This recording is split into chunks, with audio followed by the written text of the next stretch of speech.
Haleluya. Basi tunamshukuru Bwana Yesu kwa ajili ya siku nyingine ya leo ambayo Mungu ametupatia ya kuja kwenye uwepo wake na kwa ajili ya kuendelea na maombi yetu ya mfungo ambao tulikuwa nayo na tunaendelea nayo leo, ikiwa ni siku yetu ya ngapi? Ya 4, si ndio? Kwa tunamshukuru Bwana Yesu kwa ajili ya nafasi ambayo Mungu ametupatia ya kuweza kuja kwenye kukutanika kwa ajili ya kufanya maombi. Kwa hiyo kwa dakika moja ninaomba kila mmoja uliko unaweza kuanza kumshukuru Bwana Yesu kwa ajili ya siku nyingine ya leo ambayo Mungu ametupa na kwa ajili ya namna ambayo Mungu ametusaidia kuweza kuomba kwa siku hizo 3 zilizopita kwa uaminifu, na leo ikiwa siku ya 4. Mwambie Bwana Yesu asante kwa ajili ya nafasi hii aliyotupatia. Mwambie Bwana Yesu asante kwa ajili ya muda huu mzuri ambao umetupatia, na namwamini Bwana Yesu kwamba leo pia itakuwa ni muda mzuri sana kwenye uwepo wake na tutapokea vitu vingi sana kutoka kwake, ufahamu, wokovu na msaada kwetu na kwa jamaa zetu. Baba, katika jina la uweza la Yesu Kristo, asante tena kwa sababu ya siku nyingine ya leo ambayo Bwana umeifanya. Katika jina la Yesu tunakutukuza tena, mfalme mwaminifu. Libarikiwe jina lako Mungu mwenye nguvu, ufanyaye Bwana Yesu mambo makubwa katikati yetu, utendaye ishara na kutendea mema. Bwana tunakutukuza Mungu mwenye uweza kwa sababu ya siku nyingine ya leo. Libarikiwe jina lako mfalme mwaminifu, uliyetutegemeza tangu siku ya Jumatatu kuanza mfungo huu. Mungu umekuwa pamoja na sisi kwa kututegemeza, kwa kutuhifadhi, kwa kutuongoza, kwa kutufundisha, kwa kutupa nuru na ufahamu. Libarikiwe jina lako takatifu katika jina la Yesu. Jioni ya leo pokea sifa zote na utukufu kwa sababu ya kila mmoja ambaye Bwana umemleta mahali hapa na Bwana utamleta kwenye madhabahu hii. Bwana asante kwa sababu ya mafundisho haya na maongozi haya ambayo umempatia mtumishi wako ya kuwa na maombi haya ya siku 7 kwa ajili yetu na kwa ajili ya koo zetu. Baba, tunakushukuru kwa ajili ya kutuona kwamba tunastahili Bwana kusimama mbele zako kwa ajili yetu na kwa ajili ya ndugu zetu. Sifa, utukufu na heshima ni vya kwako katika jina la Yesu Kristo. Asante kwa sababu ya siku ya leo. Asante kwa namna Mungu umetusaidia siku ya leo. Umeongoza Bwana kila moja kwa kadri ya neema yako na uaminifu wako. Baba, umekulinda kutoka na kuingia kwetu. Baba, umetutunza salama mpaka jioni hii. Utukufu ni wa kwako na heshima ni za kwako katika jina la Yesu Kristo. Tunapoanza Bwana station ya siku nyingine ya leo, sifa, utukufu na heshima ni vya kwako. Tunaomba tena msaada wa Roho wako mwema, Roho anayeweza kutuombea na kutufundisha kuomba kama inavyotupasa na kama unavyotaka wewe, katika jina la Yesu aliye hai. Roho Bwana, karibu tena, chukua nafasi ya kwanza kwenye maombi ya jioni ya leo kwa jina la Yesu aliye hai. Tusaidie kuomba kama atakavyo Mungu. Tusaidie kuomba kwa maarifa na ufahamu kwa jina la Yesu. Tusaidie kuomba Bwana kupata matokeo tunayotazamia katika jina la Yesu aliye hai. Asante kwa sababu ya ukuu wako jioni ya leo. Asante kwa sababu ya neema yako jioni ya leo. Asante kwa sababu ya msaada wako jioni ya leo. Sifa, utukufu na heshima ni vya kwako. Tunakushukuru maana mfalme mwema unastahili. Katika jina la Yesu, libarikiwe jina lako takatifu. Tunakutukuza Bwana, tunakutukuza Mungu mwenye uwezo, tunakutukuza Mungu mwenye nguvu. Katika jina la Yesu Kristo tumeomba na kushukuru. Amen. Katika jina la Yesu Kristo tumeomba na kushukuru. Amen. Kwa wale ambao tulikuwepo siku ya jana, tulikuwa tumeanza kuongea kwa habari ya matukio katika damu za ukoo. Wale ambao tulikuwepo siku ya jana, fanya recap kwa wale ambao pengine hawakuwepo, na then tuendelee siku ya leo.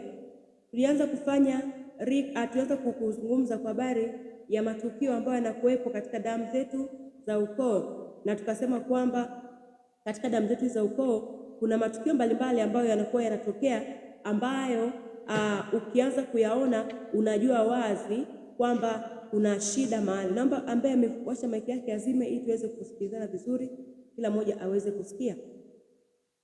Thank you. Kwa hiyo tukaona jana kwamba kuna matukio ambayo yanatokea au kuna vitu ambavyo vinatokea kwenye damu ya kwenye ukoo au familia za watu ambavyo vinatuonesha kwamba kuna changamoto katika huo ukoo kwa habari ya hiyo tabia au ile tukio ambalo limetokea. Na jambo la kwanza ambalo tulisema siku ya jana, tulisema kwamba ni pale ambapo unaona kwamba kuna matukio ya tabia ambazo sio nzuri katika familia, tabia fulani ambazo sio nzuri kwenye familia. Tukaona tabia ya uongo ambayo ilikuwa kwenye familia ya Ibrahim, ambayo ikatembea ikaenda kwa Isaka, ikaenda kwa Yakobo. Then hata watu wake pia Yakobo wakamdanganya kama ambavyo alidanganya yeye. Kwa hiyo ilikuwa ni jambo la kiukoo. Lakini pia tukaona tabia ya hasira ambayo ilikuwa kwenye familia ya kina mtumishi wa Mungu Musa, kitabu kile cha Mwanzo sura 49, tunaambiwa kwamba Yakobo anatueleza matukio ambayo watu wake walifanya. Anasema kwamba Simeon na Lawi panga zao ni panga za jeuri. Anasema katika ghadhabu yao walimuua mtu. Unaona? Kwa hiyo waliua mtu lini? Anatuambia kwamba wakati Dina dada yao, kwa kitabu cha Kutoka sura 34, dada yao Dina alikuwa ametoka kwenda kuwaona watu wa nchi, si ndio? Then alipokwenda kuwaona watu wa nchi, mtu mmoja anaitwa Shekemu mwana wa Hamori ambaye alikuwa ni Mhivi katika nchi ile, anasema akamtwaa akalala naye. Alafu lile jambo likajulikana kwa baba yake Yakobo, lakini baba yake akanyamaza, akasubiri mpaka wale ndugu wawili wametoka kwenye kazi zao, akamwambia kwamba dada yenu amefanya kitu fulani. Wale walichofanya, baba yao alisamehe, aliachilia tu, lakini wao hawakuachilia. Anasema kwamba wakamwambia baba yao kwamba waambie hao watu wa nchi kama wanamtaka dada yetu watairiwe. Then walifanywa tohara wale watu, kwa sababu walikuwa ni watu ambao pengine walikuwa wanadhani kwamba wao watu ni watu wema. Unaona? Na ndivyo ambavyo Shekemu na Hamori wanawaambia watu wa ile nchi kwamba hawa watu ni watu wema, acheni hao watu wakae kwetu, wafanye biashara, wapate mali humo, si ndio? Unaona, watuoze watu wao na sisi pia waoe mabinti zetu. So wao walidhani kwamba wale watu ni watu wema, lakini wale watu walikuwa na ajenda. Wakati watu wametoka kutahiriwa, jamani, wanaume wanafahamu sijui ya kitu kama kitu ambacho ni kitu kizito yani. Wakiwa katika maumivu yale makali, anasema walienda wanaume wawili, Simeon na Lawi, wakaua watu wa mji mzima, wanaume wa mji mzima, hawakumspea mtu yeyote. Unaona? Hiyo ni kutuonyesha kwamba watu walikuwa na ghadhabu ya namna gani. Yaani ni sawa dada yao kweli amefanyia hicho kitendo, kwamba ni kweli kama amefanywa kitu ambacho sio sahihi kwenye kabila lao na kwa taifa lao. Lakini ghadhabu ya kuua watu mji mzima kwa sababu ya kosa, kwa nini wasingemuua aliyefanya kitu yake? Unaona? Sasa ile tabia ikaendelea. Tunaambiwa kwamba ikaendelea, akaja kuirithi mtu ambaye alikuwa ni mtumishi wa Mungu mkubwa. Kitabu cha Kutoka Kumbukumbu la Torati 34 tunaambiwa kwamba hakuwahi kutokea nabii mkubwa, a great man like Moses, mtu mkubwa kama Musa ambaye Mungu alizungumza naye uso kwa uso na umbo la Bwana alilijua. Lakini mtu alikuwa na nini jamani? Na hasira kali. Alikuwa na hasira kiasi kwamba tukaongea siku jana kwamba alivunja zile mbao za amri 10 za Mungu. Mungu ameandika kwa mkono wake, lakini Musa kwa hasira akaona hata akazibamiza. Alafu akaenda akachukua sanamu ile ya nini? Ile sanamu ya dhahabu ambayo Haruni alikuwa ametengeneza, akaisaga, akaichanganya kwenye maji, akaambia watu wote wanywe. Hakuishia hapo, akawaambia wote ambao katika walio upande wa Bwana wakae upande wangu. Then watu wale makuhani wale Walawi wote wakaja upande wake, si ndio?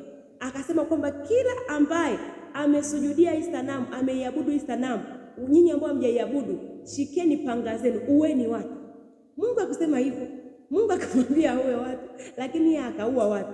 Hakuishia hapo. Mungu akaenda mahali pengine akamwambia kwa habari ya ule mwamba kwamba huu mwamba usemeshe ili uweze kutoa maji. Yeye akaupiga, akamwambia enyi watu waovu, niwatolee maji kwenye mwamba huu, akaupiga mara 2 kwa hasira sana. Unaona? Hiyo ni kuonyesha nini? Kwamba alikuwa ni mtu mwenye hasira sana.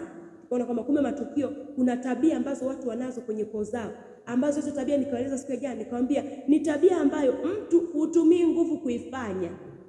Yaani kuna mazingira tu yakishatokea, inatokea automatically. Kwa unapokuwa tunadina matukio, lazima wewe uanze kuangalia, mimi kwa nyumba yetu kuna aina gani ya tabia ambazo zipo, na jana tulishughulika nayo mambo, si ndio? Tukaomba against hizo tabia. Kuna watu, kuna ulevi jamani. Kwa mfano watu hapa walikutoka kule Moshi, mnafahamu, watu wa Rombo, sijui watu wa wapi huko, ni watu ambao wanakunywa pombe kana kwamba hakuna kesho. Hiyo ni tabia ambayo sidhani kwamba itakupita kwa sababu umeokoka peke yake. Hapana, ni lazima ushughulike nayo, sawa? Yes. Lakini tukaona tabia nyingine ambayo, au matukio ambayo yanakuwa kwenye ukoo, matukio mengine ambayo yanakuwa tuliona siku ya jana, tukasema kwamba ni matukio ambayo kuna kukataliwa. Yaani kwamba tukasema kwamba mtu mwingine amekataliwa tangu akiwa tumboni, lakini mwingine anaingia kwenye familia ambayo wana aina fulani, waga wanakataa aina fulani ya watu. Tukatoa mfano wa Lea, tukasema kwamba kwenye ukoo wa kina Ibrahim na Isaka na Yakobo na wengine walikuwa wanaoa wanawake wazuri, lakini hao wanawake kwa nini? Tasa. So huyu dada Lea ameolewa, neno la Mungu anatuambia kwamba alikuwa na macho dhaifu, alikuwa wa kawaida yani. Alikuwa sio spek, alikuwa wa kawaida. Then tunaambiwa kwamba Yakobo kwa sababu hakumpenda huyu Lea, alifanya kazi miaka 7 mingine kwa ajili kumpata yule ambaye yupo kwenye damu yao. Tukasema siku ya jana kwamba inawezekana kuna mtu unasema sisi watu wa fulani kabila fulani tunapenda watu wanawake wa aina hii. Kumbe sio issue ya kabila lenu, ni issue ya damu. Kuna mambo yamesajiliwa. Kwa hiyo unashangaa wewe ukipeka mtu ambaye sio wa kabila hilo, tayari panakuwa pana changamoto pale.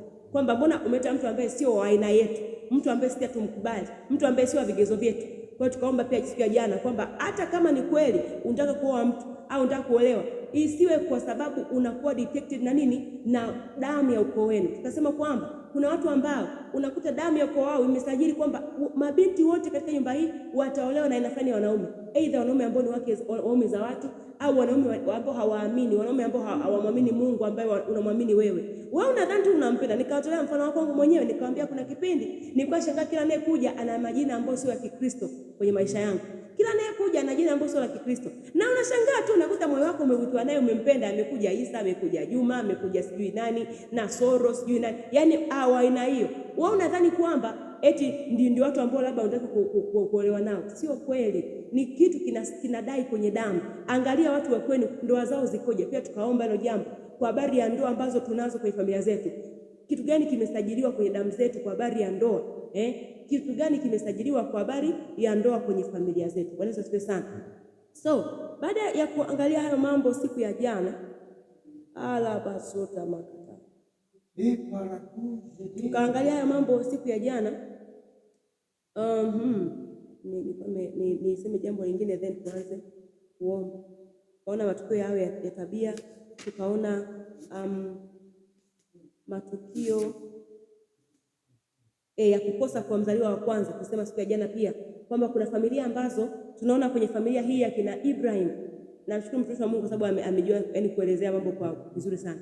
Tukaona siku ya jana kwamba kwenye familia hii ya kina Ibrahim, wazaliwa wa kwanza walikuwa ni watu ambao walikuwa hawapati vitu, walikuwa hawafanikiwi. Tunaanza kumuona mzaliwa wa kwanza wa Ibrahim anaitwa Ishmael. Kwa kawaida ilibidi Ishmael ndo apate urithi na baraka ya baba yake, lakini tunaambiwa kwamba Ishmael hakupata chochote. Ishmael aliishia tu kupewa vitu. Anasema kwamba Ibrahim aliwapa wale watoto wa Basuria na Ishmael aliwapa zawadi. Tena in fact Ishmael alimuondoa mapema sana kwa sababu Sara alianza kumwambia, akasema mwana wa mjakazi hata rithi pamoja na mwanangu. Kwa akaondolewa mapema sana nani? Ishmael. Then hao wengine watoto kina Ketura sio kina nani, wote wakapewa tu nini? Wakapewa tu zawadi wakaachwa. Lakini aliyekuja kupata urithi nani? Isaka. Then Isaka naye akazaa watoto wawili, Esau na nani? Na Yakobo. Esau akakosa baraka ya mzaliwa wa kwanza, haikuwa kwake, akapata Yakobo. Yakobo akazaa watoto 12. Tunaambiwa Ruben akakosa, wa pili akakosa, wa tatu akakosa, akaja kupata wa nne, anaitwa nani? Anaitwa Yuda.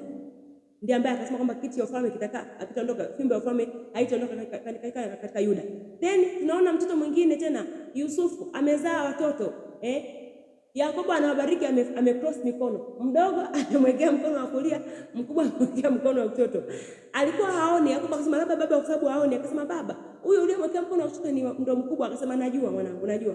Huyu naye atakuwa taifa, lakini mdogo atakuwa wingi wa mataifa. Tunaona pia Yuda akazaa watoto, wale watu ambao na Tamari. Kwanza watu wake wale wa kwanza, yule mtoto wa kwanza Onani alikufa zamani sana. Mungu alimuua kwa sababu alikuwa ni mtu mbaya. Tena akazaa watu wengine kwa nani? Kwa yule mtoto kwa mkwe wake Tamari. Alipozaa watoto, anasema kwamba akatoka wa kwanza ametoa mkono, anaitwa Zera, ndio? Alafu akafungwa uzi mwekundu. Aliporudisha wa pili akapita. Sijai kuona kitu tangu nimeweza kuzalisha watu. Kwamba mtu sijai kuona. Akapita kwa nguvu. Anasema mkunga mzalishaji akamwambia, "Kwa nini umepita kwa nguvu? Mambo ya nguvu ya kuandana."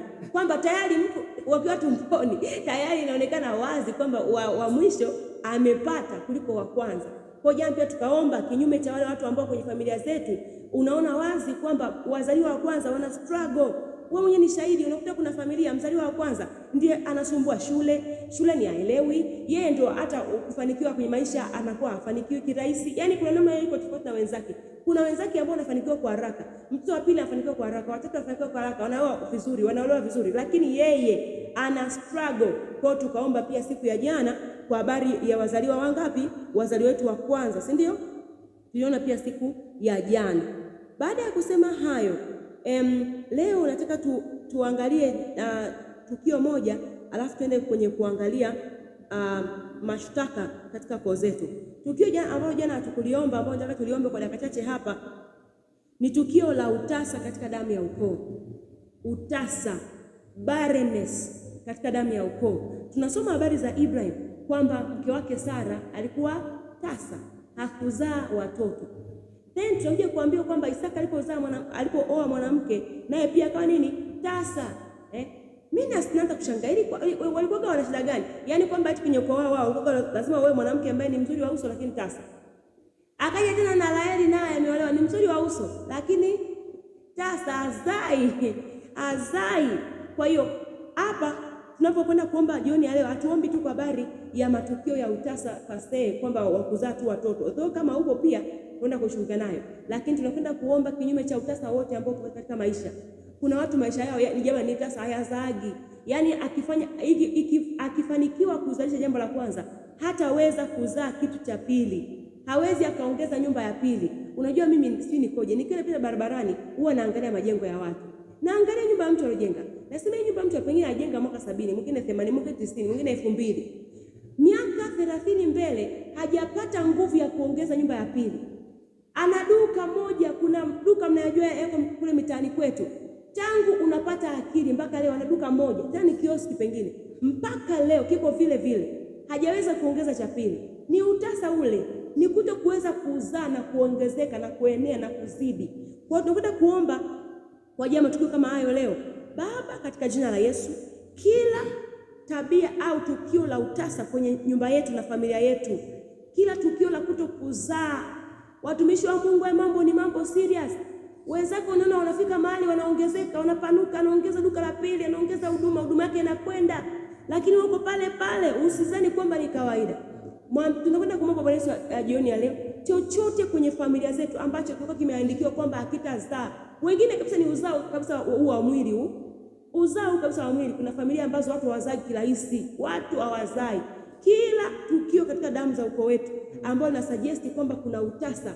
Jioni ya leo tunatumia damu ya mwanakondoo. Kama ambao tutumia siku ya jana.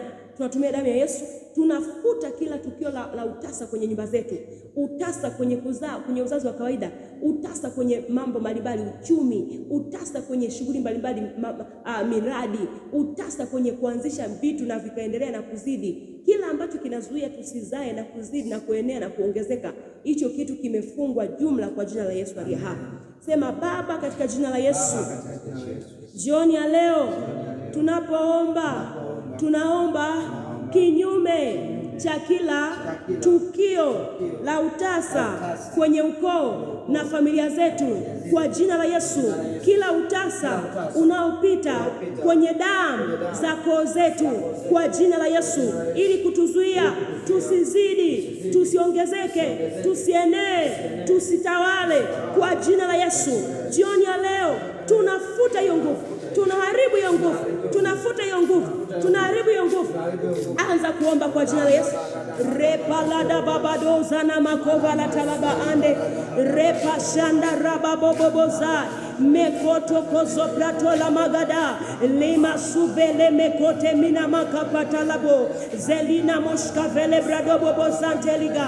Masolada babada bababaza. Maseleke zele pele mantori gadoja. Imbratoske velia manto bregedia.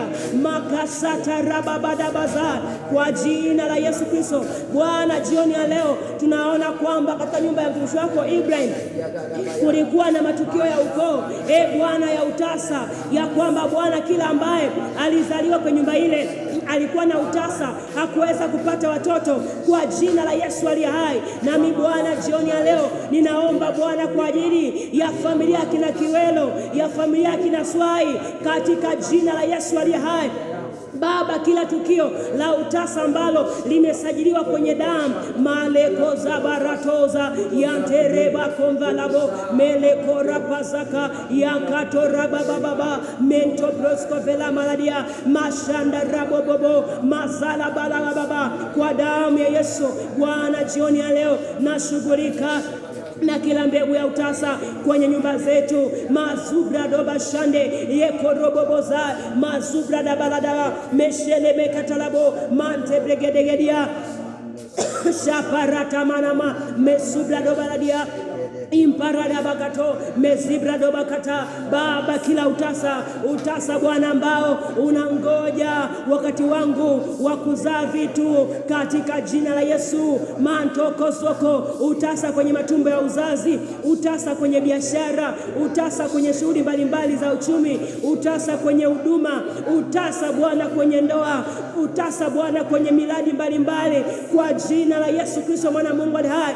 Baba, kila ambacho kinazuia kuzaa, kinazuia kuongezeka, kinazuia kuenea kwenye ukoo wetu, kama kimesajiliwa, Bwana, jioni ya leo natumia damu ya Yesu, ninafuta kwa jina la Yesu, ninafuta kwa jina la Yesu, ninafuta kwa jina la Yesu. Mantarabobobo mekokotoboza yakazada baba repasona makate yasubrado bobobo mekotokozoko yasatada bayanda yakotoroboboza ebaratalaba mesobrado bobosh mante brede belebo mesatarabakata rapashandere bobo masubradu bagadia memo satabahande imashataraboza repalada babaya maskovele malato imratolobokomba mashaparadaba ante masora paladabo mekuba baba kada basuva melekazuva repalagaduje yasoveli manto ezantarabakuria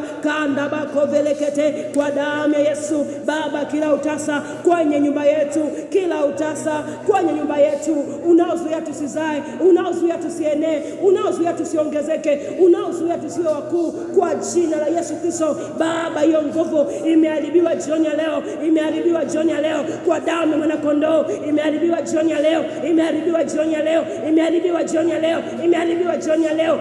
Rapa satarabo manterebebebede asataraba yande erabababaza erapana makata esetelebraduba mashandara blagadia mesatana mayande erapakataraba yekeseketelebo rima satana mayanda makasokoko yakatabradabo mesarabaradia mantogobokopa yakatobragada masora bagadia eshepere manderobo. Baba, kila mbegu iliyopandwa ya kutokuzaa, ya utasa kwa nyumba yetu imeondolewa kwa jina la Yesu, imefutwa, imeharibiwa, imeng'olewa. Kila pando la utasa limeng'olewa, limeng'olewa, limeng'olewa, limeng'olewa, limeng'olewa. Rapa satarabo ya balabosa mante brede bagadaga yaga yanto robokolia maladia zato bagadaga yaga ibaba satana mayande zetemene moko parigada yakasakato bayanda yemeseketele mandero bosika. Kwa jina la Yesu Kristo naomba jioni ya leo na kwenda mpaka kwenye chanzo cha huo utasa kwa damu ya mwana kondoo.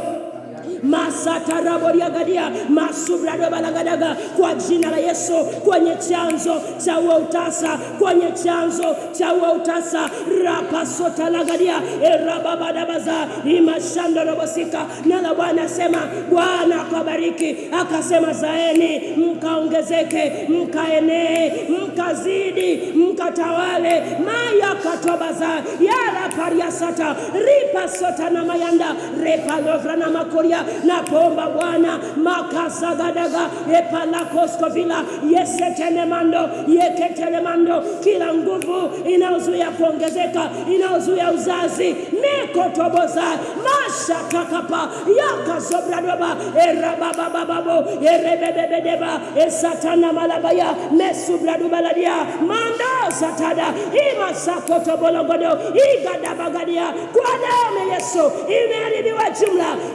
palatagadabo imeharibiwa jumla, imeharibiwa jumla, imeharibiwa jumla. Mandaba kazadaba ante erabababadabo esepedebedebo erabadabaza imana makatoza yesevelemanta yaskavelemanto rapazadaba yanta riba katamanamo yakazakata yakazakata yakazakata yakazakata iparadaba yanda erababadaboska erabayana bakuria erombabobambabua embrano mokoria masobrada baladia seperemene mokoba zubrada balagadia manda balabokoria shata na marama kapa maya kazagadaga yaga. Katika jina la Yesu tumeomba. Katika jina la Yesu tumeomba. Sawa, jana tulikuwa tunazungumza kwa habari ya matukio ya damu katika koo zetu. Sasa leo tunakwenda kuangalia kitu kimoja kidogo, then tutaenda kuomba. Jambo moja ambalo tunakwenda kuangalia siku ya leo ni kwamba kama kuna matukio ambayo yanatokea kwenye familia zetu ambayo yanatokana na damu, basi ujue wazi ya kwamba yuko mtu anayeyaleta yale mambo, anayeyapeleka kama mashtaka mbele za Mungu. Mtumishi wa Mungu ameandika kwamba Mungu sio kwamba hapendi kujibu maombi yako. Kitabu cha Maombolezo tunaambiwa kwamba Mungu hapendi kuwahuzunisha wanadamu. Kitabu cha Zaburi anasema kwamba wewe usikiae maombi ya watu wako, asema wote wenye mwili watakujia. Mungu anasikia maombi yako na Mungu anapenda kujibu nini? Maombi. That's why Bwana Yesu anatuambia kitabu cha Mathayo sura 7 ule mstari wa 8 anasema kwamba mstari wa 7 anataka kusema ombeni nanyi mtapewa, si ndio? Mstari anasema kila aombaye hupokea. Kumbe Mungu sio kwamba hapendi kujibu maombi yako, lakini adui siku zote ni mshtaki, anashtaki mbele za Mungu. Mungu akitaka kukubariki, yeye lazima anaanza kuangalia kwenye ukoo wenu. Anasema hapana, huyu Mungu ukitaka kumbariki, mnakumbuka ambavyo alifanya kwa Ayubu, ndicho ambacho anafanya na leo. Alienda kwa Mungu, anamwambia je, huyu Ayubu yamcha Bwana bure? Si wewe umembariki kila sehemu, umemzingira kwa ukigo kila sehemu, mali yake inazidi katika nchi. Gusa hayo mambo yake uone kama ataendelea kukuabudu. Unaona? Kwa hiyo ndicho ambacho anafanya na leo. Kwa hiyo anaanza kutushtaki mbele za Mungu. Shetani ana tabia ya kutushtaki sisi mbele za Mungu. Anaanza kukushtaki mbele za Mungu. Umeanza kuomba, Baba katika jina la Yesu na kuomba nifungulie milango, nipe mpenyo, nipe kufanikiwa, nipe kuzidi, nipe kupanuka, nipe kung'aa. Yeye anakwenda pale. Anasema hapana, angalia kwenye ukoo wake. Kwenye ukoo wake na swali hapa, au wameandikiwa kwamba uaga hawezi kupanuka. Na anashtaki kwa namna gani? Anashtaki kwa njia mbili kubwa. Njia ya kwanza anashtaki kwa njia ya dhambi. Hizo dhambi unaweza kwamba ukufanya wewe wakati baba zako wanafanya dhambi wewe kuwepo. Anaanza kushtaki kwa kutumia nini? Dhambi ambazo zilifanywa aidha na wewe au na baba zako, watu waliokutangulia. Anaanza pale kushtaki. Unaona? Na Mungu ni Mungu wa haki. Hawezi kukupa wewe kitu kama kuna mashtaka ambayo yanasemwa juu yako. Jambo la pili ambalo tena anatumia kushtaki wewe, anatumia kushtaki kwa njia ya laana za ukoo. Yako matukio mengi ambayo yanafanyika kwenye koo zetu ambayo yanavuta laana. Mnajua kwamba laana ni nguvu ambayo inafanya mtu asifanikiwe. So, kwa mfano, mtu anayevunja sheria za Mungu, automatically anavuta laana ya Mungu ingie. Mtu ambaye anaabudu Mungu mwingine, anavuta laana ya Mungu. Lakini kuna watu ambao wamefanya kabisa mambo ambayo yanavuta laana. Kwa mfano mtu, wakati kwenye maisha yao vingi vya kuishi kwao, kuna wazee wetu walikuwa ni waovu, walikuwa ni wauaji, walikuwa ni wadhalimu, wajeuri, watu ambao walikuwa wanaiba vitu vya watu. Kuna watu wengine walichukua mpaka wake za watu. Mtu amechukua mabinti za watu. Mtu ameua watu. Wale watu hizi damu zao zinatamka laana kinyume chetu. Kwa hiyo unakuta kwamba hayo mambo ambayo yametokea kwenye koo zetu yanamfanya adui anapata nafasi. Kwa hiyo tunasema kwamba shetani anatushtaki sisi mbele za Mungu. Lakini kuna wakati ambao shetani anamshtaki Mungu kwetu. Sawa? Yes, kuna wakati ambao shetani anamshtaki Mungu kwetu. Imetokea jambo, anasema, "Hivi Mungu kweli anakupenda kweli wewe? Kama angekuwa anakupenda, mbona hili limekutokea wewe?" Anamshtaki Mungu kwa wanadamu. Ionekane kama Mungu sio mwema. Unaona? Mungu sio mzuri, Mungu sio mwaminifu kama ambavyo anasema. Lakini njia nyingine shetani anatushtaki sisi kwa sisi. Jamani, kuna wakati ambao unakuta kwamba kuna mtu anakwenda kukusaidia. Ghafla adui anaanza kuleta mashtaka. Jamani, anataka kutaki mtu hapo kwenda kuolewa, anataka kuchumbiwa. Anainua mashtaka. Watu wanakwenda kwa huyo mtu wanamwambia, ndugu yangu wewe dada huwezi ukamwoa. Nimeona hii kwa ushahidi wa macho yangu. Dada kama wawili. Watu wameenda pale wanamwambia wale wakaka kwamba huwezi ukamwoa huyu. Huyu haolewi. Huyu sio mtu mzuri. Ana tabia hii na hii na hii. Hao ni mashtaka ambayo adui anainua kinyume chako.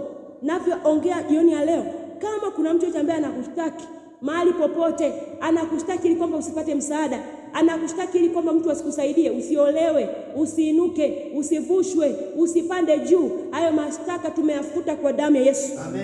Hayo mashtaka yamefutwa kwa damu ya Yesu. Amen. Mtu anakuja anaanza kukushtaki kwamba huyu bwana yuko hivi na hivi na hivi na hivi, ili tu kukuharibia. Ulitakiwa upate mradi fulani, ulitakiwa upate dili fulani, kazi fulani upate. Anasema unamwajiri huyo, unataka tu hasara. Hawezi kufanya chochote, anakushtaki. Shetani anatumia mtu kukushtaki kwa mtu mwingine, si ndio? Lakini kwa sababu jioni leo tunaomba nguvu ya Mungu kutusaidia jioni ya leo. kwa damu ya Yesu aliye hai. Kila mashtaka ambayo alikuwa amesemwa kinyume chako yamesemwa kwa habari ya mtu ambaye atakao kumuoa au utakao kuolewa naye. Watu wameweza kuleta mashtaka. Mungu aende mbele yako akutetee kwa jina la Yesu aliye hai. Natamka Mungu aende mbele yako akutetee kwa jina la Yesu aliye hai. Then Shetani anatumia mashtaka kwa kukushtaki wewe mwenyewe, unajishtaki wewe mwenyewe. Yaani kuna mtu ambaye dhamiri yake inamshtaki yeye mwenyewe. Shetani anafanya hivyo kwa sababu gani? Anataka ili wewe ukijishtaki mwenyewe, anakushtaki kwa makosa ambayo ushakuyafanya. Mnafahamu kwamba uko ulikotoka pengine hakuna mtu ambaye akosei, si ndio? Kuna wakati umeshakufanya mambo ambayo pengine hayakuwa mazuri, ambayo pengine hata utaki hata watu pia wajue kama ushakufanya, lakini Shetani aliyaona. Kwa anaanza kushtaki. Hata wewe unamwomba Mungu, hata umekuwa mlokole na mambo uliyofanya huko nyuma ulikotoka, yale mambo yanaanza kusimama kama ukuta. Kuna watu ambao Shetani amewashtaki kwa wao wenyewe kiasi kwamba hata Mungu siku hizi haona ujasiri wa kwenda mbele zake. Ndio maana mtumishi wa Mungu Yohana anatuambiaje? Anasema dhamiri zetu zisipotushtaki mbele za Mungu, sisi tuna ujasiri mbele za Mungu. Kumbe Shetani anatafuta ukose ujasiri mbele za Mungu. Ninapoomba jioni ya leo, ikiwa kuna yuko miongoni mwetu ambaye adui amekuwa akikushtaki wewe mwenyewe kwa habari ya mambo ambayo yatokea ulikotoka huko zamani, kwa mamlaka ya Yesu hai, natangaza hayo mashtaka yamefutwa kwa jina la Yesu. Amen. Neno la Mungu linasema kwamba Yesu alichukua kila hati ya mashtaka ambayo ilikuwa inatushtaki sisi, akaigongomelea msalabani. Kwa mamlaka ya Yesu hai, kila hati ya mashtaka ambayo adui anaendelea kuileta kwenye maisha yako, kukushtaki na kukukumbusha ulikotoka, ili kukuzuia usimtafute Mungu, ili kukuzuia usipate msaada wa kimungu, hiyo hati imefutwa kwa damu ya Yesu. Hiyo hati imeharibiwa kwa jina la Yesu aliye hai. Hakuna cha kukushtaki wala hakuna kushtaki kwa jina la Yesu aliye hai. Kristo amekuandika uhuru kuanzia leo kwa jina la Yesu aliye hai. Kwa hiyo tunakwenda kuomba jioni ya leo, baada ya kujua kwamba kumbe watu waga wanashtakiwa kwa sababu ya dhambi ambazo walifanya waliotangulia au dhambi ambazo ulifanya mwenyewe. Unajua kwamba kuna dhambi ambazo mtu unaweza ulifanya bila kujua, kwa kujua, then adui anazitumia hizo kwa ajili ya kukushtaki. Tunakwenda kuomba maombi ya kunyamazisha mashtaka ya kishetani yanayotokana. Jambo la kwanza, tunakwenda kunyamazisha mashtaka mbalimbali ambayo adui anayaweka hapa. Kuna laana mbalimbali ambazo adui anaziweka na anaweka mashtaka ambayo yanakushtaki wewe, si ndio? Kwa hiyo jioni ya leo tunakwenda kuomba dhidi ya kila mashtaka. Wewe hapa. Yes, tumeshaliomba. Tunakwenda kuomba kinyume cha kila mashtaka ambayo adui analeta kwenye familia zetu na kwenye jamaa zetu. Sawa? Kila mashtaka ambayo adui analeta kwetu sisi tunakwenda kuyanyamazisha. Maombi ya kufuta kila hati ya mashtaka na kuwanyamazisha washtaki wa maisha yako, familia yako na ukoo wako. Tunakwenda kuomba jioni ya leo. Kwa hiyo unakwenda kuomba kwamba Baba, katika jina la Yesu, nitakuwa nikisema na pia unafuatisha. Sema: Baba, katika jina la Yesu, ninatumia mamlaka ya jina la Yesu kufuta kila hati za mashtaka nilizoshtakiwa kwa makosa yangu, makosa ya ndugu zangu, wazazi wangu, au mashtaka kwa sababu ya kuonewa na adui zangu. Katika jina la Yesu ninafuta mashtaka yote katika ulimwengu wa roho, mashtaka yaliyoandikwa katika miamba, juu ya mchanga, kwenye maji, kwenye uso wangu, ili kila anionaye anidhihaki na kunishambulia. Ninayafuta kwa damu ya Yesu. Imeandikwa, kila silaha itakayofanyika juu yangu haitafanikiwa, na kila ulimi utakaoinuka juu yangu katika hukumu utahukumu kuwa mkosa. Huu ndio urithi wa watumishi wa Bwana na haki yao inayotoka kwangu mimi, asema Bwana. Hati ya mashtaka iliyoandikwa kushtaki tumbo langu la uzazi, kushtaki uso wangu, kushtaki elimu yangu, kushtaki kazi yangu, ninafuta kwa jina la Yesu. Ikiwa kuna mtu wa karibu yangu anaona wivu juu ya hatima njema ya maisha yangu na amepeleka mashtaka kwa mashetani na waganga wa kienyeji ili wanihukumu kufa kabla wakati wangu au kufa kwa kulogwa, ninafuta hati ya mashtaka yake kwa jina la Yesu. Neno la Mungu nasema, akiisha kuifuta ile hati iliyoandikwa ya kutushtaki kwa hukumu zake iliyokuwa na uadui kwetu, akaiondoa isiwepo tena, akaigongomea msalabani.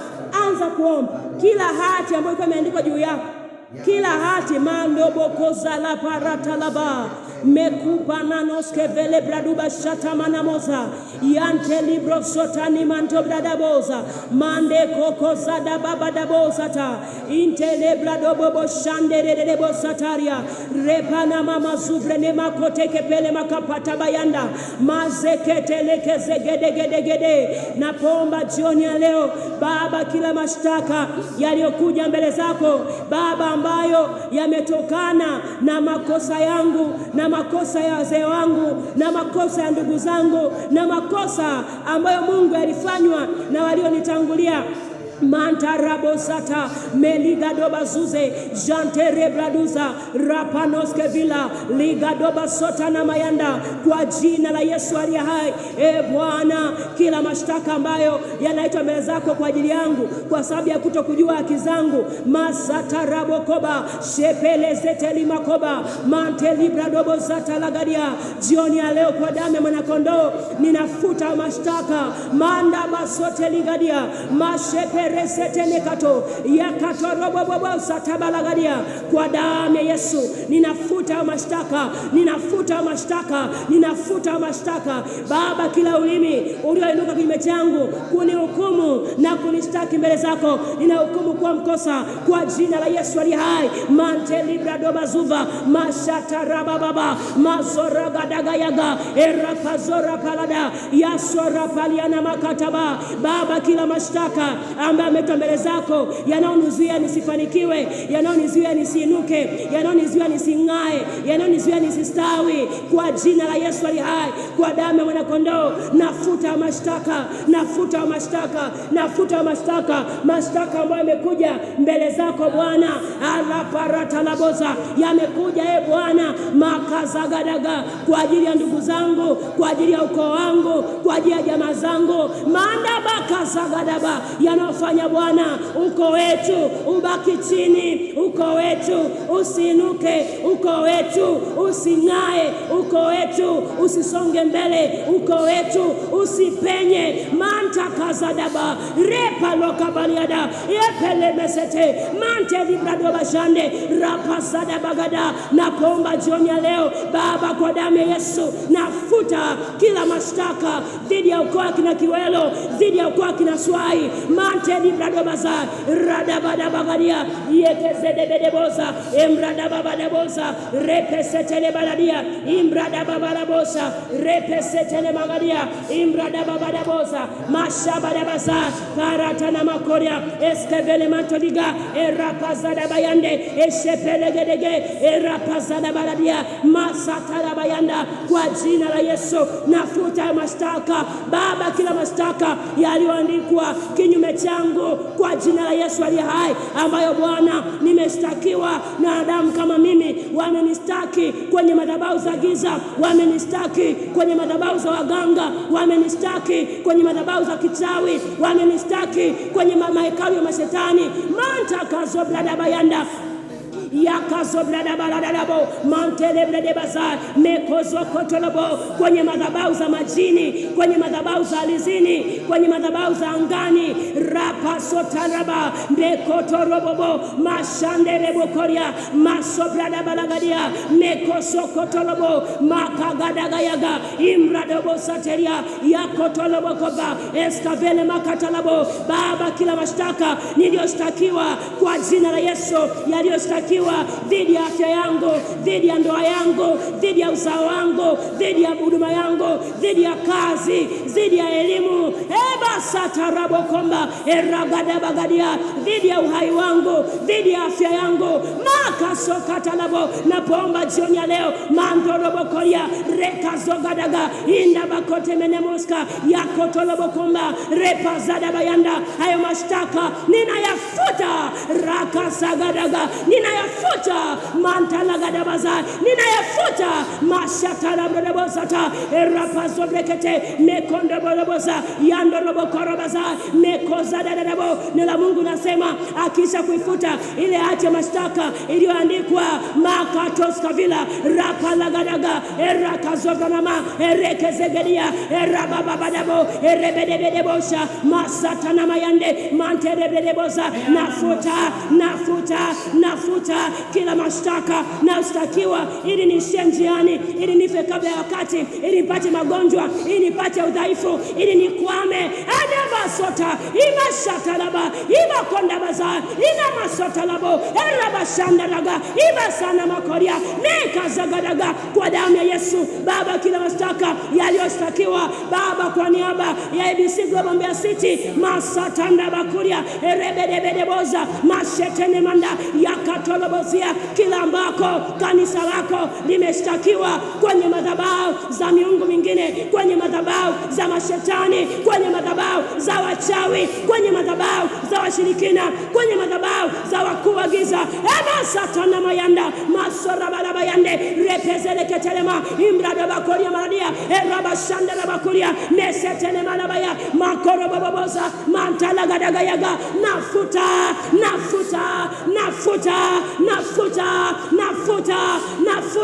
kila mashtaka yanayofanya kazi ya Mungu isipige hatua, kazi ya Mungu isiende mbele. Nafuta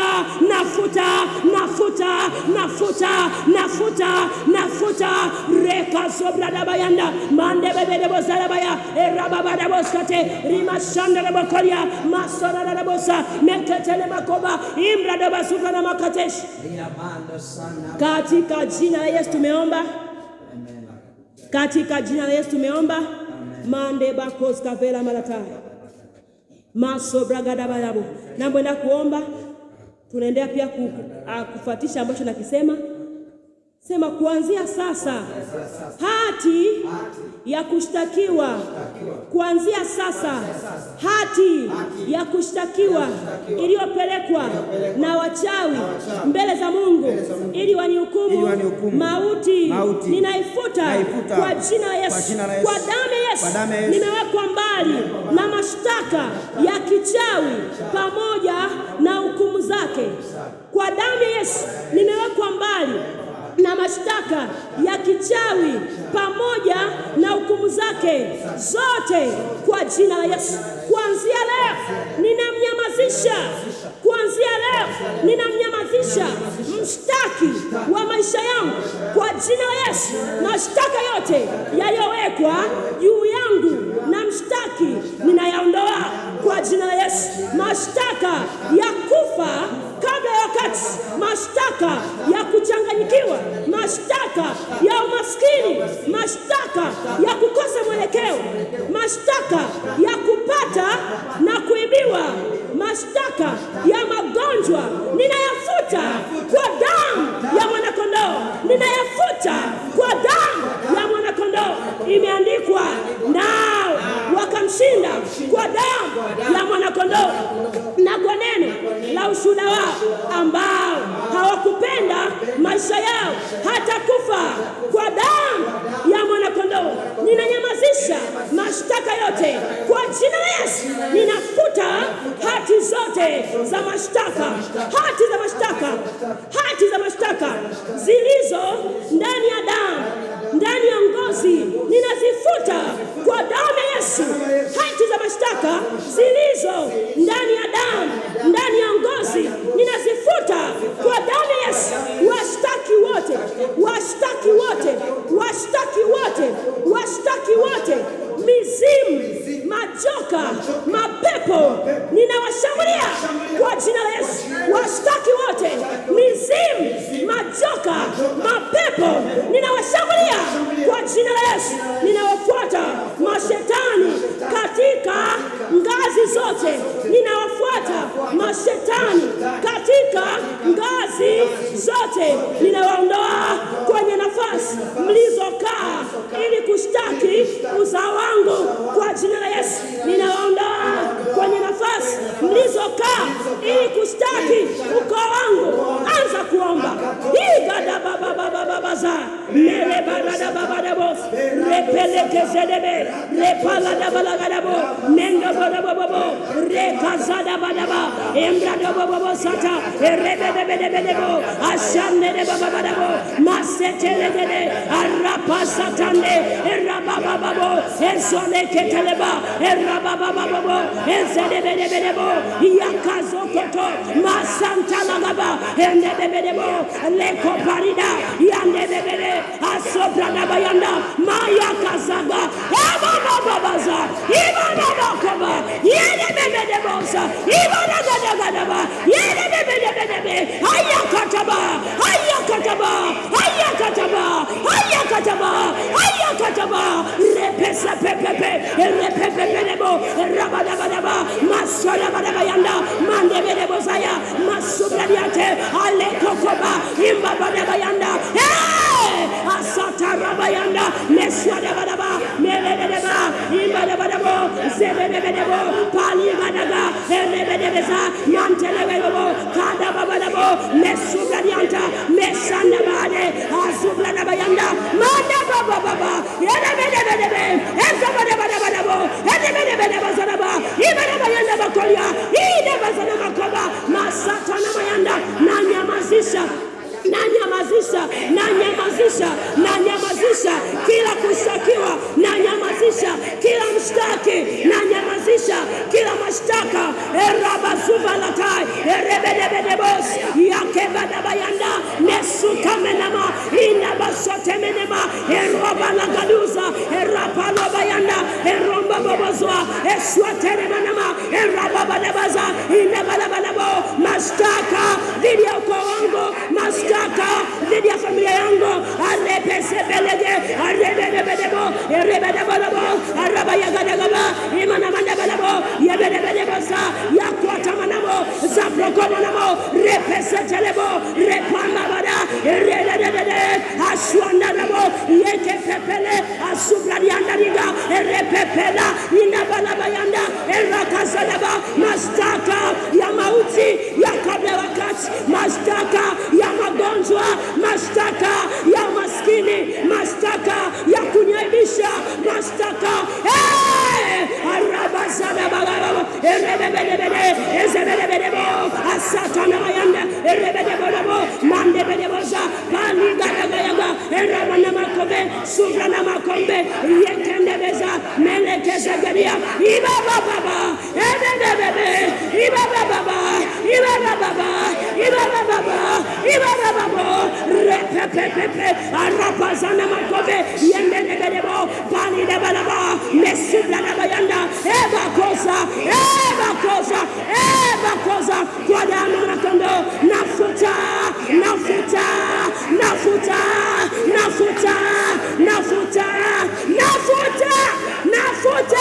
rada babaya rada debebe sanda bayadabo zedi bakomba yada imana masode eliada babadabo haya esoda badabayane rebede babadabo ezebedebedebe azabadabayanda eramana kobadabo endebedebo sanamo imblana kobelebo asugare asubanamaya imblana babasa baligadabaza baladabakomba zetenene manabo rimana manababo shakumba barabo semenenenderiga emblana makobeliga sebedebedebo sateremenemanda emblana bakatomanama igadoboko ayakazaga nafuta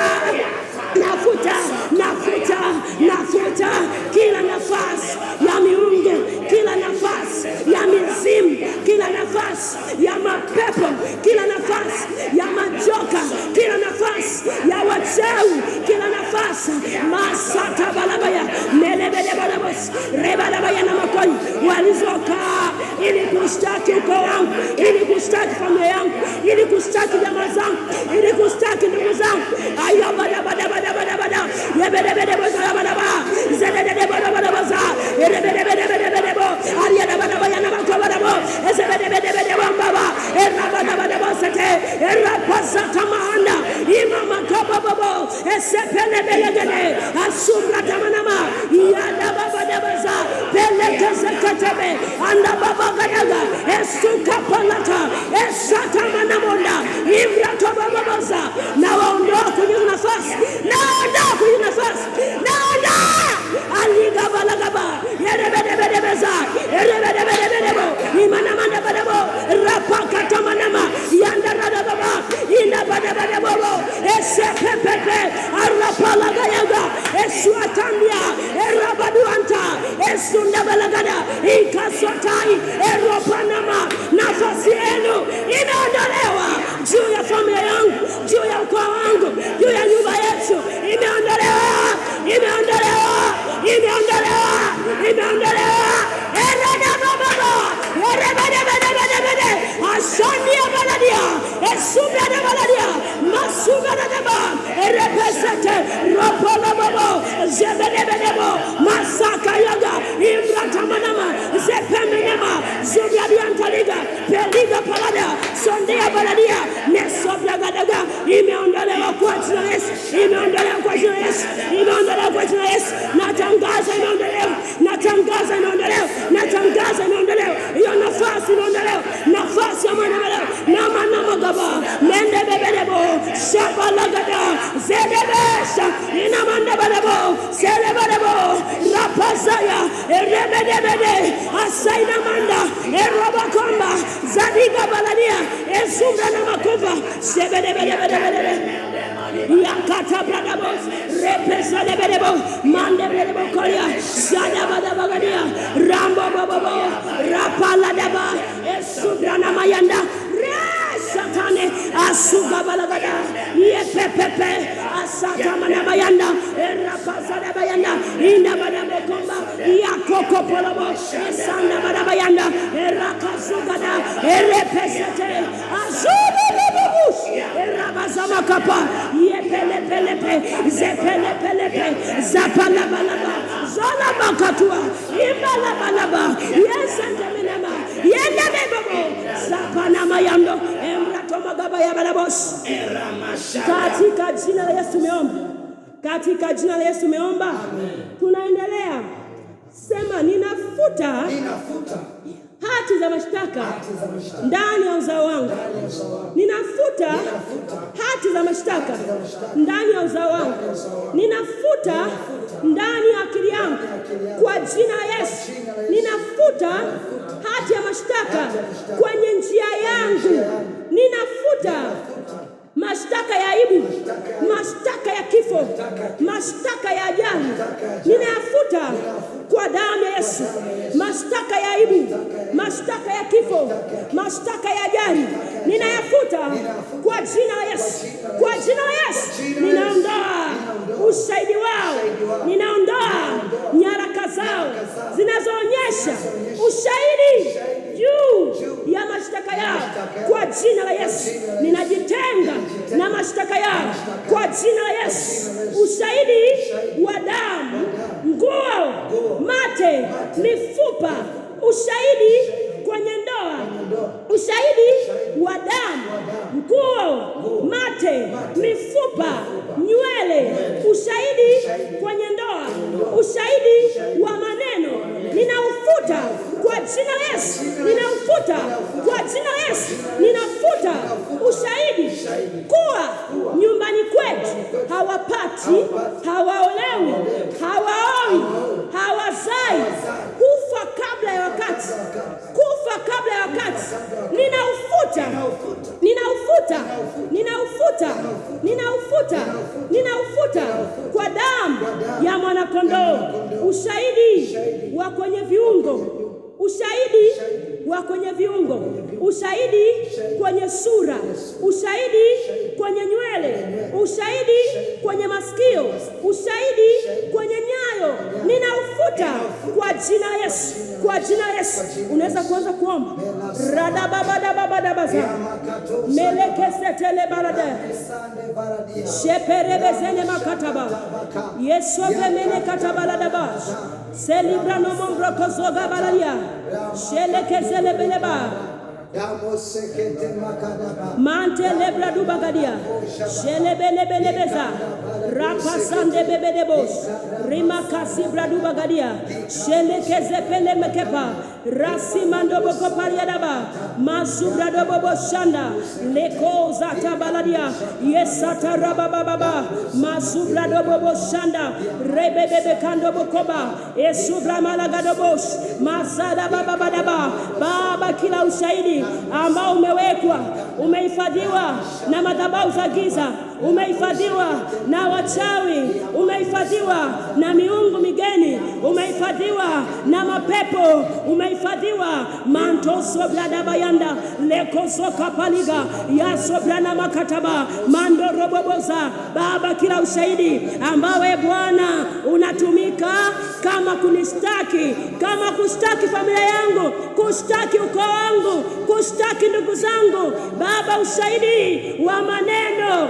ushahidi wa vitu ambavyo viliabudiwa vikawekwa wakfu kwa miungu mingine, ushahidi wa maneno, ushahidi wa damu manta balabayaga rebe setemenama rebe kama na mandabalabo masolege belegedegadia reseteneme kapa yanda rababadeboza resetemene makapa mantelegedegede masubra dabayanda yasata rababayando. Baba, kila kitu changu ambacho kilichukuliwa kikapelekwa kwenye madhabahu za giza kama ushahidi ayada basata yelemeketemene imasanda rabakoria. Baba, kila ushahidi ambao ulipelekwa kwenye madhabahu za giza kwa hiari au kwa kujua ya rasata rabayanda melekezede begede erababababaya mantelegede bedeboza. Baba, vitu ambavyo vilipelekwa na familia yangu na ndugu zangu, picha za ndugu zangu mantagabalagayaga resetele baraba nguo nywele kucha kwarabasata yesetemene monda repalagadagayaga erabashana makoria yesetele baraba manto progodeboza erababababo esetemene makapa rabagadagayaga unaotumika kama ushahidi manteza rabadababa zobrede bagadia erebedebedebe andebedeboza pariadabaza meshemene manta erabakumba indabadabaza erebedebeza masadabalabo ninauharibu kwa damu ya Yesu, ninauharibu huo ushahidi, ninafuta huo ushahidi, na uharibu huo ushahidi, na ufuta huo ushahidi. Rababababo esedebedebedebo mantebedebaza mesedebedeba mantebedebabo shakadabagadia esudana manto repazadaba erabagadagayaga ashaparadabo. Ninaufuta, ninaufuta, ninaufuta, ninaufuta, ninafuta, ninafuta, ninafuta, ninaharibu huo ushahidi, ninaharibu huo ushahidi, ninaharibu huo ushahidi, ninaharibu huo ushahidi. Rabasota malaba erebedebedebe mesedebedebodabo mandebedebodabo rabadabagadaga shepedebedebosa mandababos repekeperia eria mandaraboya mesodabalabosa. Baba, najitenga na kila mashtaka yaliyoandikwa dhidi yangu kwa jina la Yesu. Natenga ndugu zangu na kila mashtaka yaliyotamkwa kinyume chao. Eba sayaba erabakato erebesaina eriandobokoba imasolaba ibakotamanamo yesetemena idabadabaza erabababadaba masebedebede mandedebokoria masobdadabayanda. Baba, kila eneo masobdadabayanda kwenye maisha yangu ambalo Bwana litaathiriwa nayo mashtaka, Baba, jioni ya leo ninafuta, ninafuta, ninafuta, ninafuta, ninafuta remba kuda bata ima subla do baladia mesebedebedebe merebedebo ala magadia masobla balabayanda mando do bosa mesebedegede ashata mana mayanda repako bayaba imrado bababa sokala gadagaya lekotomuza imrada bababo mesobla bababa mekuka balada imrada mana maza ibala bosa peleketenimus delia balabash pera mana makuya sebedebedebe rabada bayaba gadabo sebedebedebo kolia sebedebedebo manta na gadabo ribasha pan ina manamos medebedebo salama karabaza. Katika jina la Yesu tumeomba. Amen. Katika jina la Yesu tumeomba. Amen. Watu online mnanisikia? Maana mko msema mnisikie. Mnanisikia sasa? Mnanisikia hii tuendelee? Okay. Tunaendelea. Sema Baba katika jina la Yesu. Baba katika jina la Yesu. Tunapoomba maombi, maanisha mtu wa Mungu, kuna kitu kinatokea, kuna jambo linafanyika, maanisha Mungu yuko kazini kutusaidia kama familia, kama mtu mmoja mmoja. Maanisha sema Baba katika jina la Yesu, ninawafyeka wasimamizi wa hati za mashtaka. Ninawafyeka wasimamizi wa hati za mashtaka wanaosimamia mashtaka juu ya ndoa yangu. Ninawafyeka kwa jina la Yesu. Hata kama una ndoa, sema utakuja kuwa nayo.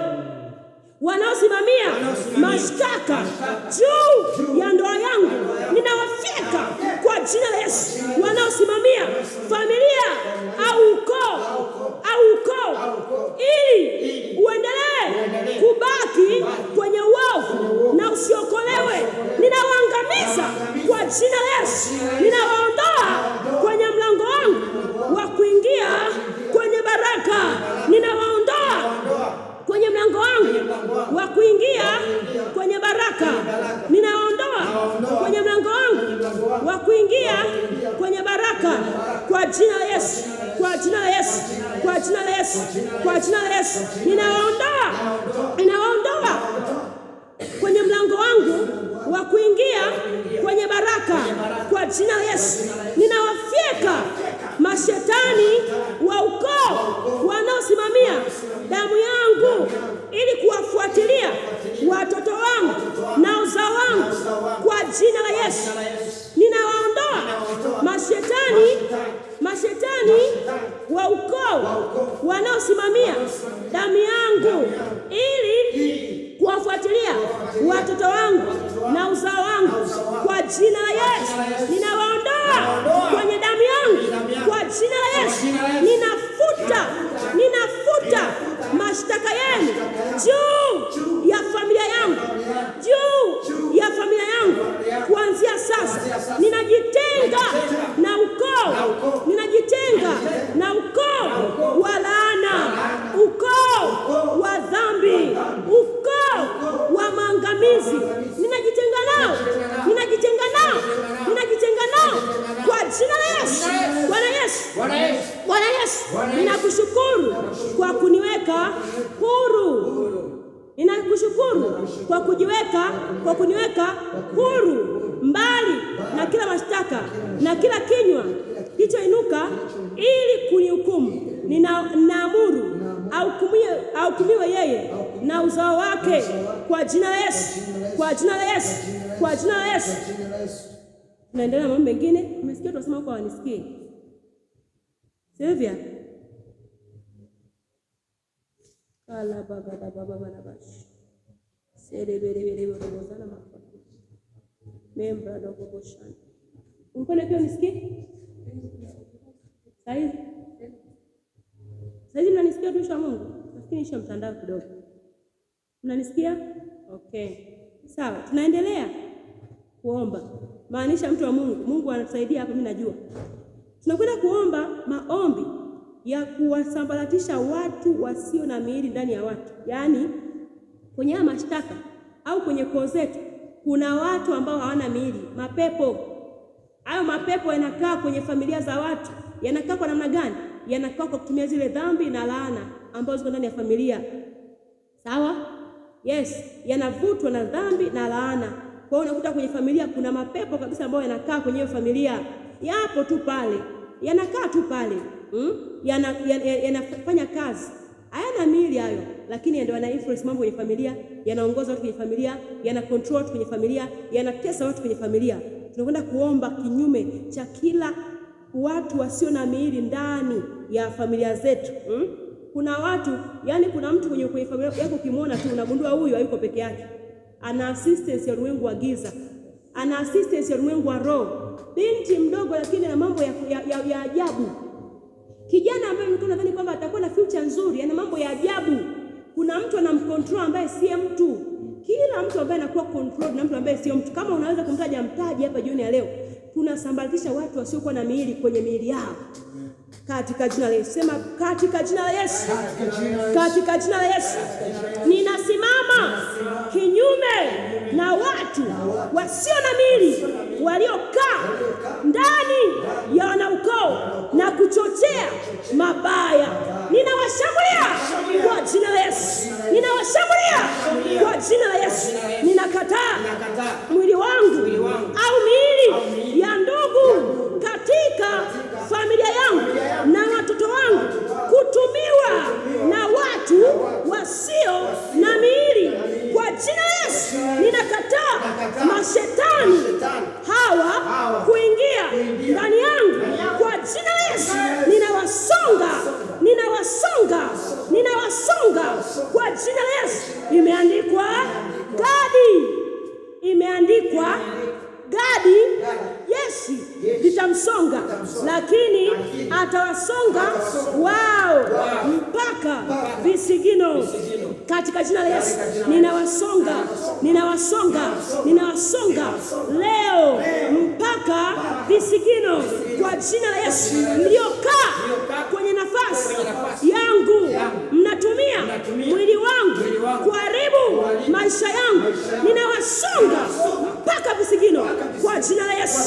Ninataka kupiga hatua, ninataka kufanya biashara, ninaamuru niachie, nifanye niliyoitiwa na Bwana kwa jina la Yesu.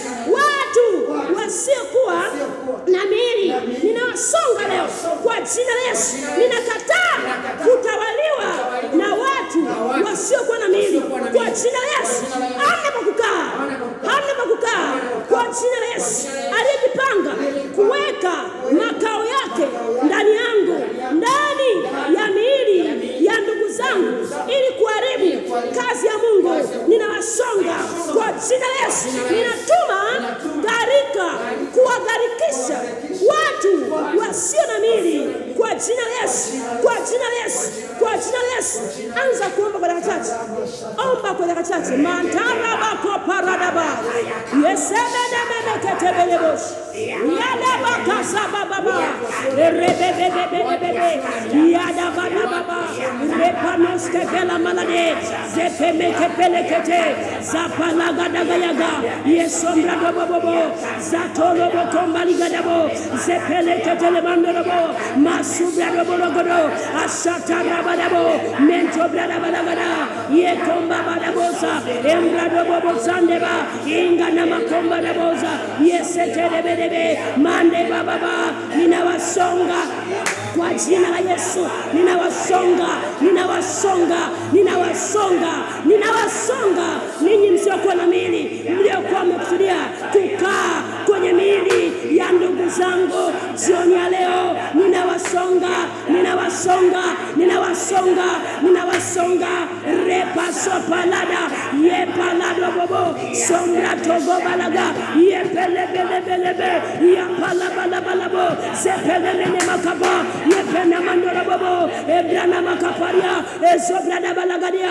Ninawasonga kwenye miili ya wadogo zangu, kwenye miili ya kaka zangu, kwenye miili ya wajomba zangu, kwenye miili ya bibi zangu, kwenye miili ya babu zangu, kwenye miili ya mama zangu, kwenye miili ya bazangu wadogo. Ninawasonga repasotaba yako parida zetemene monda rapanda balaba masoga bagadaga. Na watumia garika na wagarikisha mayaka paladabo soprada balaba masoga dagadagaria repasana makoba erabagadagayagaria. Natangaza hamtatumia miili ya ndugu zangu, hamtatumia mwili wangu. Hamna pa kukaa.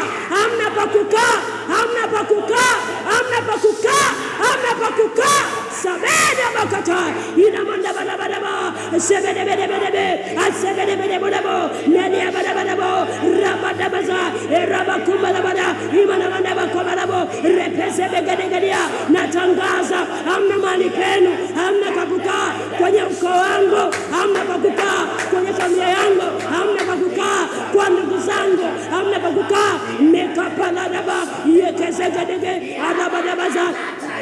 Seketele manda zebedebedebedebo mande bedebo zaraba sepede mendebo refuska bele maladia eskabela makata erabashanda zetomba balaba emratola makapa sokayaga sepemene mekapa imbada badaboza imakomba dabaza imamakoske belaba sepele mene mukaba yaskobele mandana bodia sebele balaba yando zubla balaba gadia makakakaka makokokoko rasata manama esaiba bariadabo mesuga dagayanga inaba katoba nama esemene kepeleme esemene kepele anabada bayanama erebedebedebo anabada bayando ashakala kato era baba ina bala asuga dagana ina masungale erakana mansa erianda bakato inda bakata baza ezebedebedebede asanda bana makapa inda bada baza eria sabana makate anda bada bayanda asamba bada esobeni makolia made sakaida erapana mayanda esedebedebe arabada bayanda asaba bada ima kuba katoba esatama na mandelabo mendu dagadiata anda bakata na maza sepele nene maza repalia na mako ima sokona mantori baraba maya kaseketo yakuba baraba esota na barabo imbrana makora na makolia asebedebedebe azabara barabo imana makada bagadia edia mandoro bakora baza isebele mantoba barabo arranto komba barabo emuka makada baza inda baraba kada baza iba barabo itina makada baza idibidibidibidi azubidibidibidi baza izibidi makomba kabi ikukukuku esubidi barabo sebedebedebe ashabara baraba ikosobra na mant zepiata telemant repasala la baza katika jina la Yesu meomba. Katika jina la Yesu meomba. Hivi nyinyi mnaona ambacho kinatokea Aya katabaza. Isatana mama katosh. Tunaomba kinyume cha alama za uovu ndani ya damu ya ukoo. Ada bado baza. Melaka rabalabosh. Meloka mazabala gadi. Seleka parada bagada baza. Kuna mambo ya uovu ambayo yanatokea kwenye familia zetu. Wewe unadhani kawaida kila mwaka mnaenda kuzika nyumbani kwenu. Kila mwaka unaenda kijijini kuzika. Mara fulani naumwa, mara watu wanaumwa magonjwa fulani ambayo ni kama yani yanaelekeana. Ukifika umri fulani kila mmoja anaumwa, kila mmoja sio anapotea, kila mmoja anachanganyikiwa. Unadhani kawaida. Kuna alama za uovu ndani ya damu ya ukoo ambazo tunataka kila mmoja kuna mahali aishie, kuna mahali akwame, kuna mahali asipenye. Sema Baba katika jina la Yesu. Kuanzia leo ninafuta alama zote zilizowekwa ndani yangu. Alama katika damu. Alama katika misuli, alama katika mishipa, alama katika mifupa, na alama yoyote kwenye nafsi yangu inayonitambulisha kwa mashetani, ninaifuta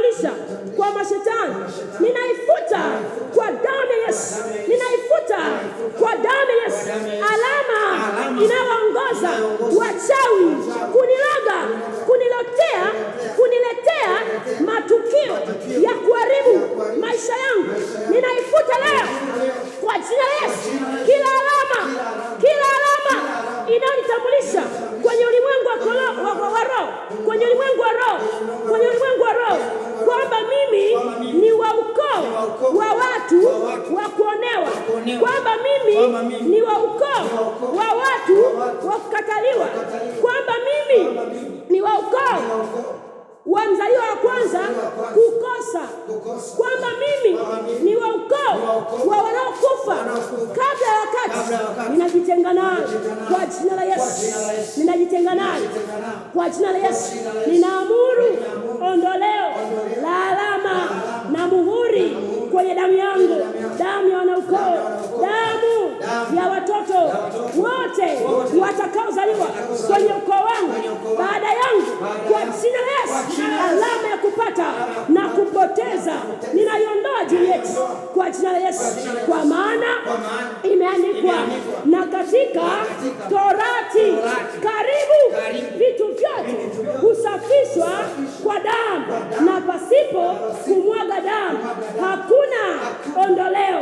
Kwa damu ya Yesu ninafuta, kwa damu ya Yesu ninafuta alama zote za uovu kwenye familia yangu na ukoo mzima katika jina la Yesu.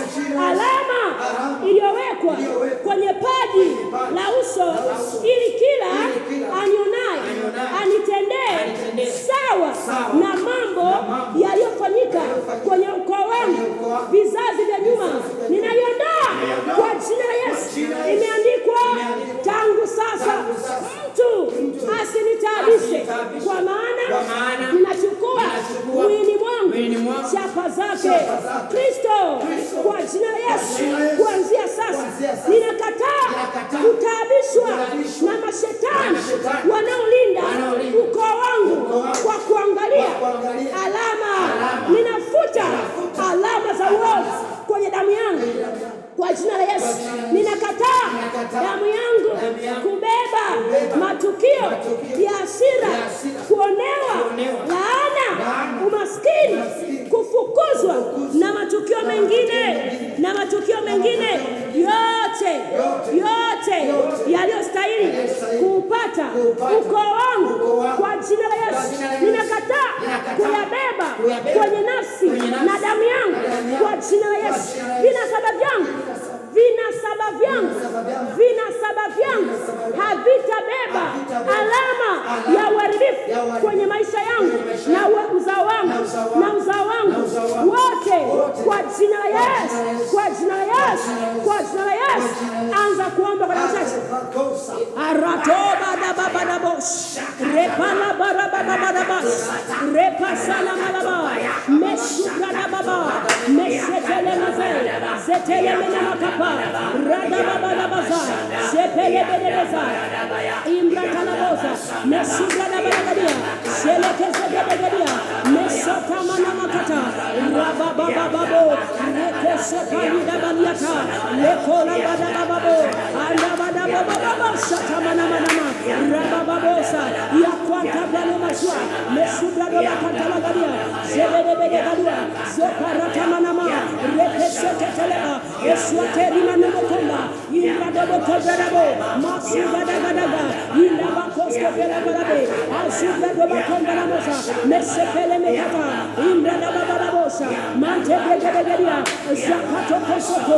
Rakana mosa. Yakamba daba. Imra tolobo komba. Yekesekete. Asuga tobo kobarada. Iba babo. Setere mekamana mokoba. Zevekene mokonga labo. Mazebede beba. Alekumba barabosa. Repaso vya katalabo. Baba nakomba jioni ya leo kila alama ya uovu kwenye ukoo wangu mapepo sagawa ya koto mokoba alikoko monomosa ya kurabasa yekete menemoska rekunda balagadia ya kongreto la basalabo masaka tagayaga eza baba eza kasakata ina manto kapa ya baba ina mantala gada ela baba debo asepere metalabo maswata baya mantaka karaba setene mekepeleke aziga daga ya kukaparia asepende mekatuze randa bagalia talabo azida badagabo asuka kabida yeda baba sebede rabada sekene makato rabada sa inkata baraba mante bregadianto zibrada balagadushe janda rabada bosa maswateri manamanda rakano kotobo zigada badaga rokosa kotobo mande bosa zatana mayande arapa sokanama yesu agoriba repaso makata yasko bele malaba mando bokoparada lekoprano mokoparada jakibala bayaga imasuka na moto yasoka na matalagaba yekeseketele manta repaso konomokoba repana badagayanda zore kadele mostadila rekuka manaka shakura masaka rekese bele bakata yakura manama sopere ya meshede bele bosa rada baba shede bele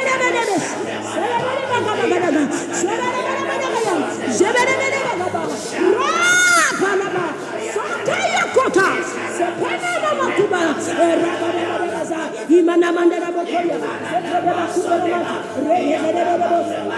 eswa karaba rekala bayanda shakara na manto sopra kubelanta rokomo bokoba ikala bayanta zoli balada sopra na mandara bosa mesuka balada boy sotene mandara bosa Katika jina la Yesu tumeomba. Katika jina la Yesu tumeomba.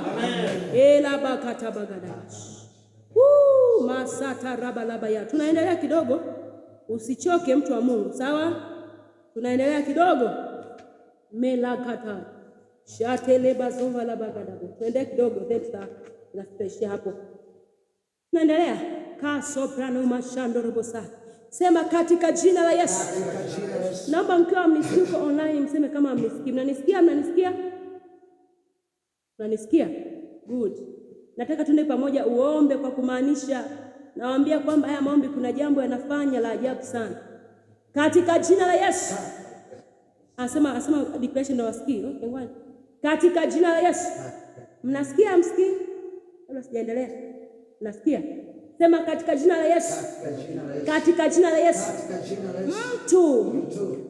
Mtu asinitabishe kuanzia sasa, kwa maana mwilini mwangu nimebeba chapa za Kristo kwa jina la Yesu. Alama zote za kishetani zilizokuwa zinawapa uhalali wa kunitumikisha hazina nguvu ndani yangu kwa jina la Yesu. Kuanzia sasa nimebeba chapa za Yesu ndani yangu kwa damu ya mwana-kondoo.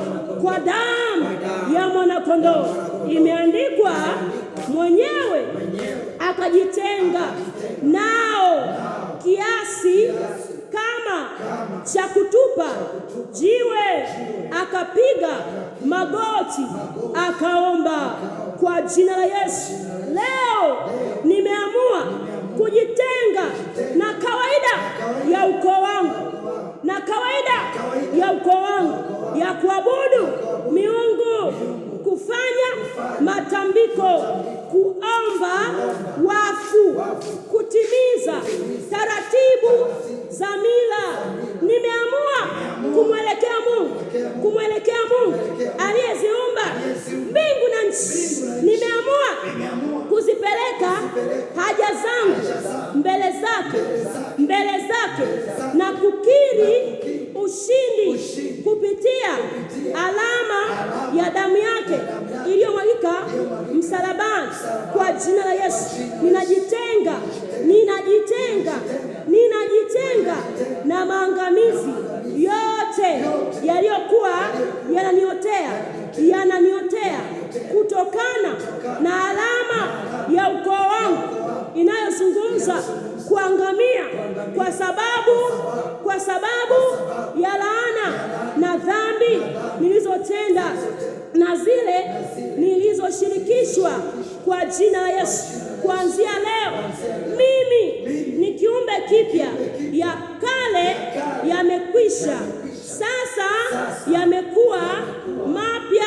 Mimi sio yule nilionewa na kudharauliwa na watu kwa jina la Yesu.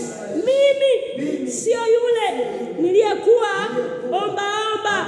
Ukoo wangu sio ule uliokuwa wa watu maskini na wakukataliwa kwa jina la Yesu. Tumepewa jina jipya la ushindi litakalo tajwa na watu wote kwa jina la Yesu. Kwa dakika chache jiombee tena. Mantaba koparaska vela mantalagaba shepele bebe soprano mantorigadesh sele kamana masata rablaria reba baba dobo satamana mandarabos shepemene mandorobo korobosa ranoza da baba katana mazai. Baba, natangaza kwa jina la Yesu ya kwamba mimi nimejitenga na kila kawaida za ukoo wangu, ukoo wa kina Swai, ukoo wa kina Kiwelo, kila kawaida za kuabudu miungu mingine, kila kawaida za kutoa kafara, kila kawaida za kuabudu wafu, kila kawaida za kuomba kwa miungu mingine na mizimu. kwa jina la Yesu aliye hai. Repa la kazobala daba mento bredi bashama na makolia zolika zobala pana makapalia repa sada bakatoboza ezepemene meketene makapa repa shakada babo ende babo zapana manto yakubaria siamanta liga ekesebele bede mashanda rabla daboza mesetele bede masibra dobo shanda repa kasagada mekopla sobele manto repa sante liga daba manto brogodo bokoria paradia yesimana manto loblobo maya kataba mante libado mesubradia shepelekese rima subrania nikamana manto lobosa repa lagada yanda Baba, kila alama ya uovu kwa jina la Yesu aliye hai iliyokuwa Bwana kwenye mwili wangu, kwenye nafsi yangu, kwenye seli zangu za damu, kwenye mifupa yangu, kwa jina la Yesu imeondolewa jumla.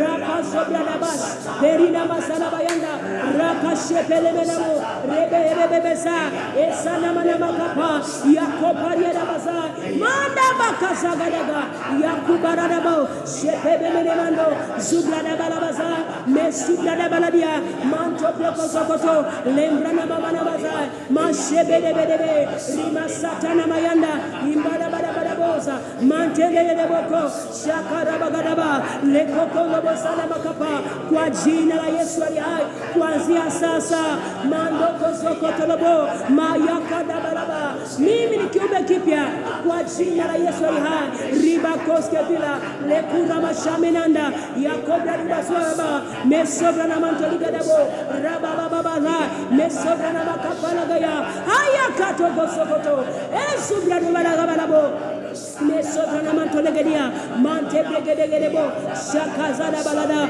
mento brada baza masubra do bakanto lagadia sepele manara bakura sobra na mana makapa mekondo boko paradabo zetele braga daga sepra no mondo bokoria zikada gabalagadia sobra na manto lagabalada jada baba sebele bele libala bala bakura makabala boss katika jina la Yesu tumeomba.